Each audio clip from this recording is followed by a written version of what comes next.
ಕಲಬುರಗಿ ವೈದ್ಯಕೀಯ ವಿಜ್ಞಾನ ಸಂಸ್ಥೆಯು ಹೊಸದಾಗಿ ನಿರ್ದೇಶಕರ ಹುದ್ದೆಗೆ ಅರ್ಹತೆ ಇರುವ ವಿದ್ಯಾರ್ಥಿಗಳನ್ನು ಆಯ್ಕೆ ಮಾಡುವ ಬದಲು 2021ರಲ್ಲಿ ಹೈಕೋರ್ಟ್ ವಜಾಗೊಳಿಸಿದ್ದ ರಾಜಕೀಯ ಹಣಬಲ ಹಾಗೂ ವೈದ್ಯಕೀಯ ಶಿಕ್ಷಣ ಸಚಿವರ ಆಪ್ತನಾದ ಡಾಕ್ಟರ್ ಉಮೇಶ್ ಎಸ್.ಆರ್. ಅವರನ್ನು ಅಕ್ರಮ ಹಾಗೂ ಕಾನೂನು ಬಾಹಿರವಾಗಿ ನಿರ್ದೇಶಕರಾಗಿ ಹಾಗೂ ಡಾಕ್ಟರ್ ಅಜಯ್ ಕುಮಾರ್ ಅವರನ್ನು ಪ್ರಾಂಶುಪಾಲರಾಗಿ ನೇಮಕಾತಿ ಮಾಡಲಾಗಿದೆ. ಅರ್ಹತೆ ಇಲ್ಲದ ಇವರ ನೇಮಕಾತಿ ಹಿಂದೆ ವೈದ್ಯಕೀಯ ಶಿಕ್ಷಣ ಸಚಿವರ ಕೃಪಾ ಕಟಾಕ್ಷವಿದೆ ಎಂದು ಆರೋಪಿಸುವ ಕಲ್ಯಾಣ ಕರ್ನಾಟಕ ರಕ್ಷಣಾ ವೇದಿಕೆಯು ಬೃಹತ್ ಪ್ರತಿಭಟನೆ ನಡೆಸಿ ಕೂಡಲೇ ಇವರನ್ನು ಹುದ್ದೆಗಳಿಂದ ಕೆಳಗಿಳಿಸಿ ಅರ್ಹರಿಗೆ ನೀಡಬೇಕೆಂದು ಆಗ್ರಹಿಸಿದ್ದಾರೆ.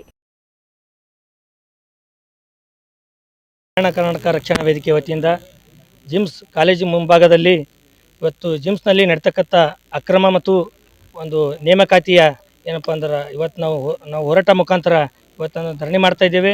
ಇವತ್ತು ಜಿಮ್ಸ್ ನಿರ್ದೇಶಕರ ಆದಂಥ ಉಮೇಶ್ ಅವರು ಯಾವುದೇ ಒಂದು ಎಲಿಜಿಬಲ್ ಅರ್ಹತೆ ಇರ್ತಕ್ಕಂಥ ವ್ಯಕ್ತಿಗೆ ಏನಪ್ಪ ಅಂದ್ರೆ ನಿರ್ದೇಶಕರ ಆಯ್ಕೆ ಮಾಡಿದ್ದಾರೆ. ಇದು ಖಂಡನೀಯ. ಇವತ್ತು ಕೋರ್ಟ್ ಆದೇಶ ಆದರೂ ಕೂಡ ಕೋರ್ಟಿಗೆ ಬೆಲೆ ಕೊಡಲಾರದೆ ಇವತ್ತು MCI medical counselling of India ಆದರೂ ಕೂಡ ಗೈಡ್ಲೈನ್ಸ್ ಪ್ರಕಾರ ಕೂಡ ಬಂದರೂ ಕೂಡ ಯಾವುದೇ ಒಂದು ಏನಪ್ಪ ಅಂದ್ರೆ ಅದಕ್ಕೆ ರಾಜಾರೋಷವಾಗಿ ಅದಕ್ಕೆ ಕಿಮ್ಮತ್ತು ಕೊಡಲಾರ್ದಂಗೆ ಏನಪ್ಪ ಅಂದ್ರೆ ನಿರ್ದೇಶಕರು ಮತ್ತು ಮುಂದುವರಿತಾ ಇದ್ದಾರೆ.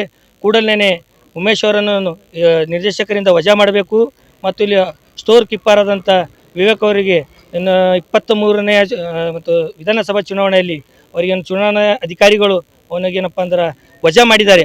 ವಜಾ ಮಾಡಿದ್ರು ಕೂಡ ಇವತ್ತು ಉಮೇಶ್ ಅವರು ಏನಪ್ಪ ಅಂದರೆ ಅವನಿಗೆ ಆಪ್ತ ಸಹಾಯಕನಾಗಿ ಮತ್ತೇನಪ್ಪ ಮರು ನೇಮಕ ಮಾಡಿದ್ದಾರೆ. ಅವನಿಗೂ ಕೂಡ ವಜಾ ಮಾಡಬೇಕು ಮತ್ತು ಅವನ ಮೇಲೆ ಒಂದು ಸಂಬಂಧಪಟ್ಟ ಠಾಣೆಯಲ್ಲಿ ಕೇಸ್ ದಾಖಲೆ ಮಾಡಬೇಕು. ಮತ್ತು ಇಲ್ಲಿ ಜಿಮ್ಸ್ನಲ್ಲಿ ಒಂದು ಅಕ್ರಮ ನಡೀತಾ ಇದೆ. ಏನಪ್ಪ ಅಂತಂದರೆ ಒಂದು ಖರೀದಿ ಅಕ್ರಮದಲ್ಲಿ ಇವತ್ತು ಕೋವಿಡ್ ಸಂದರ್ಭದಲ್ಲಿ ಪಿಪ್ ಕಿಟ್ ಹಗರಣೆ ಆಗಿರ್ಬೋದು, ಒಂದು ಒಳಗೆ ನಡೀತಕ್ಕಂಥ ಒಂದು ನೇಮಕಾತಿ ಹಗರಣ ಆಗಿರ್ಬೋದು, ಸಂಪೂರ್ಣ CBI ತನಿಖೆ ಆಗಬೇಕು.